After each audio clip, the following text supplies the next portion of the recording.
Hello everyone, आइए आज हम लोग एक नए टॉपिक में पढ़ेंगे। ये वीडियो जो है कि हमारा सब्जेक्ट से रिलेटेड ना होकर के जीके से रिलेटेड है, सामान्य ज्ञान से रिलेटेड है, डेली करंट अफेयर से रिलेटेड है। इसमें हम देखेंगे नेपाल में हुए अभी हाल ही में एक बहुत बड़े क्राइसिस के ऊपर जो है कि वीडियो बन रहा है। वहाँ के जो है कि अंतरिम सरकार ने शपथ लिया है और यहाँ पर जो है कि सुशीला कार्की ने वहाँ की प्रधानमंत्री पद की शपथ ली है। अभी हाल ही में हुआ जो है कि उनको कुछ दिनों के लिए प्रधानमंत्री बना दिया गया है और आगे चल करके क्या होगा, चुनाव होगा। तारीख भी घोषणा हो गया है, 5 मार्च 2026 को जो है कि आगे चुनाव होगा। हम सबसे पहले देख लेते हैं सुशीला कार्की कौन है, इनकी शिक्षा दीक्षा और इनका जो है कि जीवन परिचय। ओके, बाकी आप नेपाल में देखेंगे कितना भयंकर हिंसा हुआ था। वहाँ पे जो है संसद भवन को जला दिया गया था और वहाँ के राष्ट्रपति भवन में आग लगा दिया गया था। कई सारे नेता मंत्रियों के जो घर फूक दिए गए थे पूरे नेपाल में। और नेपाल में जगह जगह विरोध प्रदर्शन भी हो रहा था, तो उसके विषय में भी हम जानेंगे। जेएनजी के विषय में थोड़ा सा जानेंगे कि क्या है जेएनजी। ठीक है, तो सबसे पहले देखते हैं हम सुशीला कार्की कौन है। तो सुशीला कार्की देखिए, सुशीला कार्की अभी इस समय वर्तमान में वो प्रधानमंत्री नियुक्त हो गई है। 12 सितंबर को नियुक्ति हुआ 2025 को। और ये नेपाल की पहली जो है पीएम बनी है, प्रधानमंत्री बनी है, महिला पीएम बनी है। नेपाल की पहली महिला पीएम और अंतरिम सरकार में पहली प्रधानमंत्री बनी है। इसके पहले अंतरिम सरकार का वहाँ पर गठन नहीं हुआ था, अब तक ऐसा सिचुएशन नहीं आया था वहाँ पे।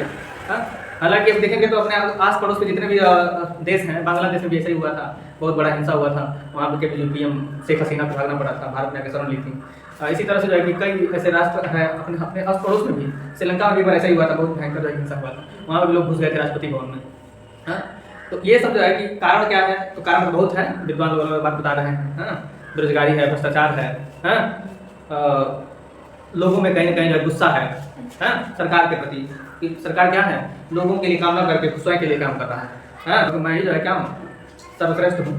हाँ, और इसी चक्कर में पड़ करके जो है कि नेता मंत्री सब जो है पूरे देश को क्या कर दे रहे हैं, अंदर से खोखला कर दे रहे हैं। और इसी कारण से हमारे बीच ऐसी घटनाएं देखने को मिल रही हैं। तो सबसे पहले देखिए सुशीला कार्की जो है, जो प्रधानमंत्री बनाई गई हैं, इनका जन्म जो है 7 जून को हुआ था 1952 को। कहाँ हुआ था? नेपाल के विराटनगर में, मोरंग जिला है। कौन जिला है? मोरंग जिला है। और शिक्षा इनका जो है, प्रारंभिक शिक्षा की बात करेंगे तो नेपाल में ही हुआ है।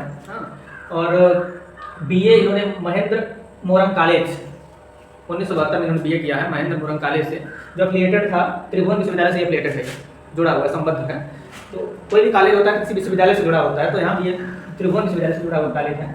उसके बाद इन्होंने वो इंडिया आई हैं पढ़ाई करने के लिए, भारत में भी रही हैं। और बीएचयू से बनारस हिंदू यूनिवर्सिटी है, हिंदू विश्वविद्यालय बनारस में, वहाँ से इन्होंने राजनीति शास्त्र पॉलिटिकल साइंस में इन्होंने क्या किया है, एमए किया है 1975 में। उसके बाद से फिर ये नेपाल गई हैं और नेपाल जाकर के एलएलबी करी है। क्या करी है? लॉ, कानून में जो है इन्होंने बैचलर का डिग्री लिया, स्नातक किया है। और त्रिभुवन विश्वविद्यालय से नेपाल में किया है 1978 में। और आगे हम बात करेंगे कि भाषा लैंग्वेज की, तो इनका लैंग्वेज जो है देखेंगे तो हिंदी है, अंग्रेजी है, उनकी मातृभाषा नेपाली, 3 लैंग्वेज बोलती समझती हैं। और ये 7 भाई बहनों में सबसे बड़ी है। 7 भाई बहनों में इनके 7 भाई बहन को मिला के हैं, तो सबसे बड़ी है। प्रारंभिक शिक्षा नेपाल में हुआ है, बनारस हिंदू विश्वविद्यालय में भी पढ़ाई किया है इन्होंने और लॉ की डिग्री भी इन्होंने लिया है। ठीक है ना? इसके बाद हम देखेंगे तो सुशीला कार्की जो है कि शादी भी हुई है दुर्गा प्रसाद सुवेदी से, हाँ, जो नेपाली कांग्रेस पार्टी से जुड़े हुए थे। नेपाली कांग्रेस पार्टी, इंडिया में कांग्रेस पार्टी है लेकिन नेपाली कांग्रेस पार्टी है।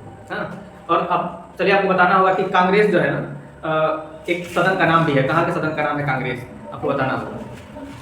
चलिए, ये देखिए हिंदी भाषा भी बोलती हैं और अंग्रेजी भी बोलती हैं, नेपाली भी समझती हैं। ठीक है, बाद में देखिए उनके पति सुवेदी जो है कांग्रेस पार्टी से जुड़े रहे हैं, आपको बता चुके हैं। हाँ, इसके बाद इन्होंने वकालत किया है, प्रैक्टिस भी इन्होंने किया है कानून की, और वरिष्ठ अधिवक्ता इन वकील के पद पे भी इन्होंने अपना समय दिया है।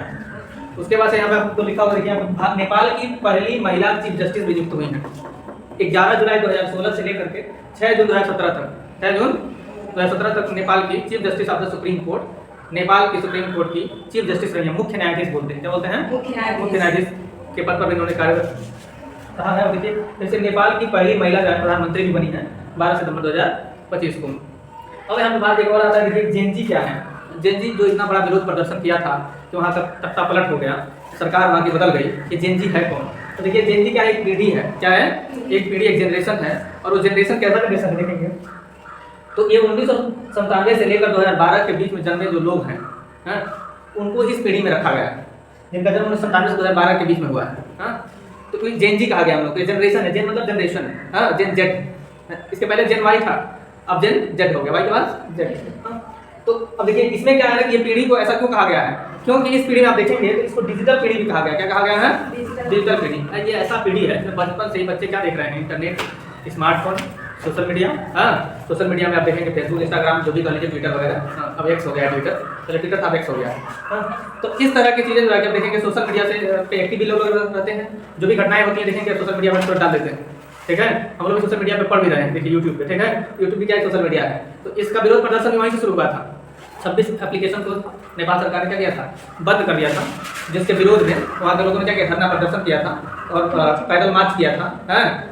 तो पुलिस की शायद गोली वहाँ पे चली थी, जिसमें कुछ बच्चों का मृत्यु हो गया था, तो जिससे और प्रदर्शन क्या हो गया था, हिंसक हो गया, ठीक है। और वो हिंसक प्रदर्शन आगे चल करके किसमें बदल गया, शुरुआत हुआ था यहीं से एप्लीकेशन बंद से, लेकिन बाद में भ्रष्टाचार विरोधी प्रदर्शन बन गया, ठीक है। और देखिए वहाँ के जो है कि वीडियो बहुत भयानक आए हैं। हालांकि ये नेपाल के लिए भी सही नहीं है, नेपाल के लोगों के लिए भी सही नहीं है ऐसा करना। हिंसा किसी के लिए सही नहीं होता है, क्योंकि कितने एक रुपए जोड़ करके बनाया गया था उस महल को, संसद भवन को या राष्ट्रपति भवन को, उसको जला दिया गया, जोश था।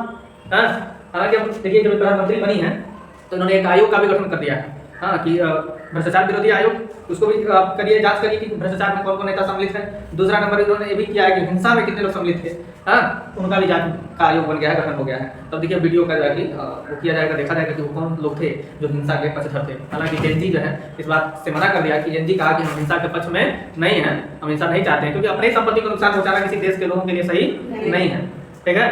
उससे देश और पीछे चला जाता है और भुखमरी, बेरोजगारी और बढ़ जाएगी, क्योंकि वो पैसा फिर से उसमें लगाने, मरम्मत में लगेगा, है ना।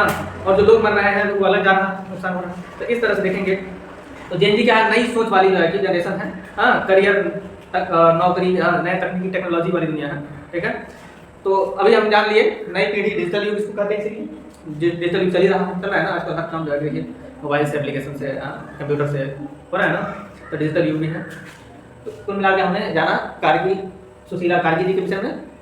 ये अभी नेपाल की वर्तमान प्रधानमंत्री बन चुकी हैं। अब देखेंगे आगे कौन प्रधानमंत्री होता है 5 मार्च 2026 को, तब तक के लिए चलते हैं अगली वीडियो में। धन्यवाद।